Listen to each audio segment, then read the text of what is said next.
ಸಿಗಡಿ ಮೀನಿನಿಂದ ಏನೇನು ಆರೋಗ್ಯ ಲಾಭ ಇದೆ ಅಂತ ತಿಳ್ಕೊಳ್ಳೋಣ. ಸಿಗಡಿಯು ವಿಟಮಿನ್ ಬಿ12, ಸೆಲೆನಿಯಂ, ರಂಜಕ, ಕೋಲಿನ್ ಮತ್ತು ತಾಮ್ರದಂತಹ ಜೀವಸತ್ವಗಳು ಮತ್ತು ಖನಿಜಗಳಲ್ಲಿ ಸಮೃದ್ಧವಾಗಿದೆ. ತೂಕ ಇಳಿಸಿಕೊಳ್ಳಲು ಅಥವಾ ಆರೋಗ್ಯಕರ ತೂಕವನ್ನು ಕಾಪಾಡಿಕೊಳ್ಳಲು ಬಯಸುವವರಿಗೆ ಸಿಗಡಿಯು ಉತ್ತಮ ಆಯ್ಕೆಯಾಗಿದೆ. ಸಮುದ್ರ ಆಹಾರವು ಹಲವಾರು ಕಾರಣಗಳಿಗಾಗಿ ಆಹಾರಕ್ಕೆ ಉತ್ತಮ ಸೇರ್ಪಡೆಯಾಗಿದೆ. ಸಮುದ್ರ ಆಹಾರವು ಉತ್ತಮ ಗುಣಮಟ್ಟದ ಪ್ರೋಟೀನ್ನ ಅತ್ಯುತ್ತಮ ಮೂಲವಾಗಿದೆ. ಪ್ರೋಟೀನ್ ಒಂದು ಅತ್ಯಗತ್ಯ ಮೈಕ್ರೋನ್ಯೂಟ್ರಿಯೆಂಟ್ ಆಗಿದ್ದು, ಅಂಗಾಂಶಗಳನ್ನು ನಿರ್ಮಿಸಲು ಮತ್ತು ಸರಿಪಡಿಸಲು, ಹಾಗೆಯೇ ಹಾರ್ಮೋನುಗಳು ಮತ್ತು ಕಿಣ್ವಗಳನ್ನು ಉತ್ಪಾದಿಸಲು ಸಹಾಯ ಮಾಡುತ್ತದೆ. ಸಮುದ್ರ ಆಹಾರವು ಒಮೆಗಾ-3 ಕೊಬ್ಬಿನಾಮ್ಲಗಳು, ವಿಟಮಿನ್ ಡಿ ಮತ್ತು ಅಯೋಡಿನ್ಗಳ ಸಮೃದ್ಧ ಮೂಲವಾಗಿದೆ. ಜೊತೆಗೆ ಅಯೋಡಿನ್ ಥೈರಾಯ್ಡ್ ಕಾರ್ಯಕ್ಕೆ ಮುಖ್ಯವಾದ ಖನಿಜವಾಗಿದೆ. ಥೈರಾಯ್ಡ್ ಗ್ರಂಥಿಯು ಥೈರಾಯ್ಡ್ ಹಾರ್ಮೋನುಗಳನ್ನು ತಯಾರಿಸಲು ಅಯೋಡಿನನ್ನು ಬಳಸುತ್ತದೆ. ಇದು ದೇಹದಲ್ಲಿನ ಚಯಾಪಚಯ ಮತ್ತು ಶಕ್ತಿ ಉತ್ಪಾದನೆಯಂತಹ ಹಲವಾರು ಪ್ರಮುಖ ಕಾರ್ಯಗಳಲ್ಲಿ ತೊಡಗಿಸಿಕೊಂಡಿದೆ.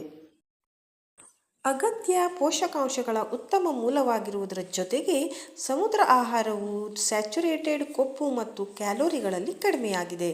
ತೂಕ ಇಳಿಸಿಕೊಳ್ಳಲು ಅಥವಾ ಆರೋಗ್ಯಕರ ತೂಕವನ್ನು ಕಾಪಾಡಿಕೊಳ್ಳಲು ಬಯಸುವವರಿಗೆ ಇದು ಉತ್ತಮ ಆಹಾರದ ಆಯ್ಕೆಯಾಗಿದೆ.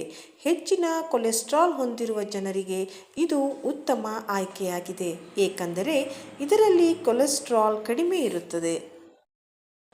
ಸಿಗಡಿಗಳನ್ನು ಸೇವಿಸುವುದರಿಂದಾಗುವ ಪ್ರಯೋಜನಗಳು. ಹೆಚ್ಚಿನ ಪೋಷಕಾಂಶಗಳು.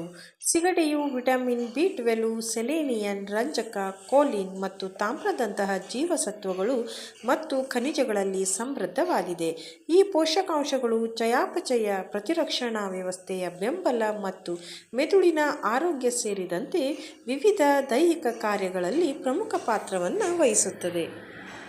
ಕಡಿಮೆ ಕ್ಯಾಲೋರಿ.